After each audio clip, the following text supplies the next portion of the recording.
they were having too good a show, so the Bucks have to come in and be the sketch comedy segment, and they're going to do some bad improv at the Comedy Store. And lo and behold, the Bucks were looking around for the fishmonger and the meat gentleman and found them in the kitchen cutting meat. Right, because naturally they do their vocation when they are on the road.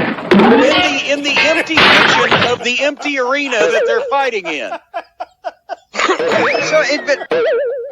See, these fucking, especially the Jacksons, these deluded little pricks with their delusions of grandeur, they convinced somebody to let them do this goofy shit that appeals to a very small subset of wrestling fans, and they have considered themselves now to be geniuses and their shit doesn't stink, so they can basically do anything that they want to do that their little pea brains can come up with that they imagine would be entertaining to people who dislike wrestling but who like comedy wrestling and comedy bullshit people taking the piss out of wrestling. This is what their fucking mindset. This is who they're appealing to. After Cody has gone out there and put all that work in, after Eddie Kingston has had the match of his life, after MJF has put work in to look like a major league wrestling program, it now degenerates into the Benny Hill highlight show.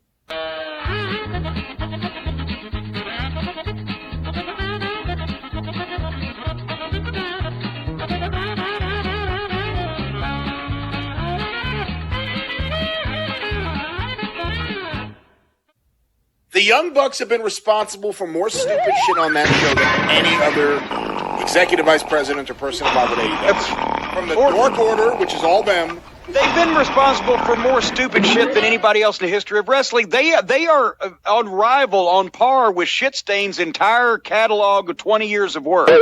And they've only been at this for 9 months. Remember, that's the shit they grew up on. They've never grown up, though. Neither physically nor mentally. I don't know. Road Warrior Buck walks around like he's Moxley or something. Big tough guy. Christ. So the Young Bucks find the fishmonger and the meat gentleman in the kitchen, and old Butcher and Baker stop before they have the fight to wash their hands in the food preparation sink. Then a bell rang in the kitchen, and the double hockey fight started, with Rick Knox, the useless referee, who looks like a floating corpse. And as I mentioned, all the work that all these other guys have put in, completely down the drain. And so they went out and hurt themselves, actually physically hurt themselves, and took risk of injuring themselves seriously to make this look like a fucking major league program so that these two little fucking pricks could come in and jack off and play with their nuts in front of people and ruin everything that those guys that were serious tried to accomplish. And the announcers having to say this match, like this is a match. Two overgrown kids with the power of the pencil because the owner is their friend, and a couple of fairly decent physical specimens that are presented as mid-level fucking wrestling talent have a goddamn 20-minute fight throughout the arena, doing every stupid thing they can think of, nothing plausible, nothing believable, things that no normal human could get up from if they were real, devaluing everything that everybody else does. They went to the concourse out of the kitchen, and Blade was running, I think it was Balding Buck, toward one of the columns, but when he let go of him, Balding Buck just jumped 3 feet up in the air and face first to the column himself. They threw Road Warrior Buck into a 18-wheeler trailer that carries their equipment around. Did you see the Mud Show sign? Like I said, they listen every week. A sandwich sign that said Mud Show tonight, but they should have had that sign. They shouldn't have had it in the truck. They should have had it out in front of the building. How did the people know where to fucking come?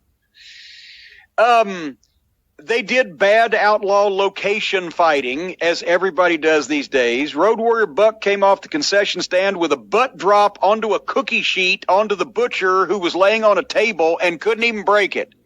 So you got a 275-pound man laying on a table, and you, allegedly full grown.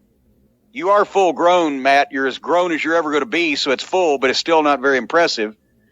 comes off the concession stand with his ass on top of a cookie sheet on top of that guy and still couldn't break the table. Both the Buck brothers super kicked Blade onto the escalators. They get the comedy shot of the escalator carrying him up the stairs to go to the break.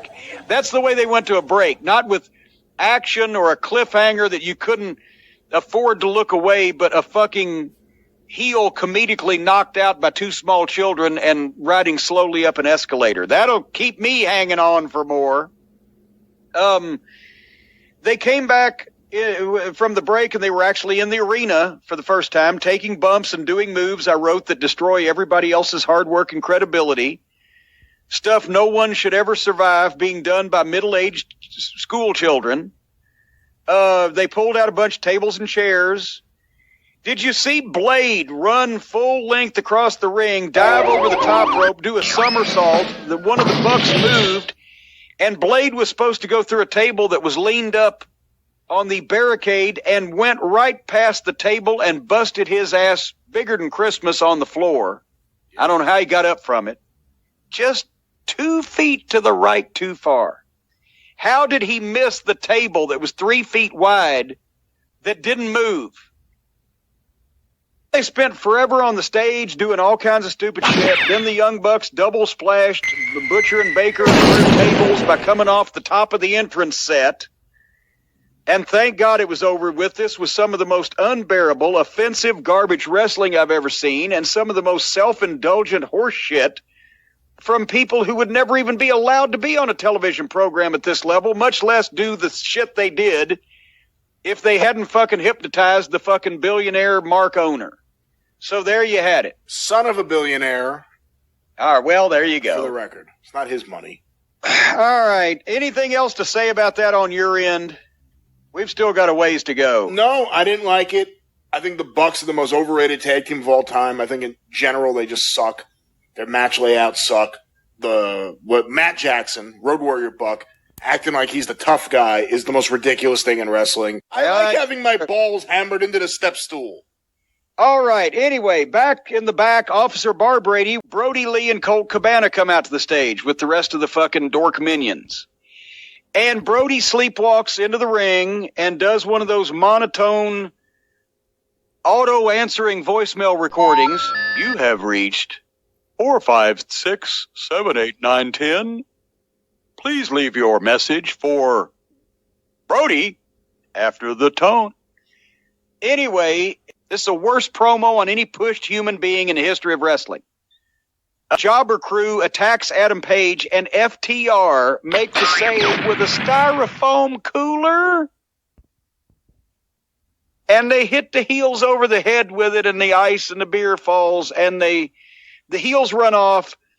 Twinkle Toes Mcfinger Bang shows up late to help his partner out. The heel team that's being cheered like baby faces, FTR, helps his partner out. Fucking Olivier's late. He shows up dressed like a douchebag in a t-shirt, jean shorts, and fucking sneakers with those short little fucking socks on his feet and his sneakers and a confused look on his face like Harpo marks on Quaaludes. They did, now they've warned us. They've put out the warning they're going to have a women's tag team tournament upcoming this summer. They're going to 16 women, 8 teams. You've seen this female roster. Where are they going to find 16 women that can stick their thumb in their ass on the first try? I can't wait to see that. I'm going to stay away from that one. Then, here was Alex Marvez, the Officer Brady of All Elite Wrestling. God bless us, everyone.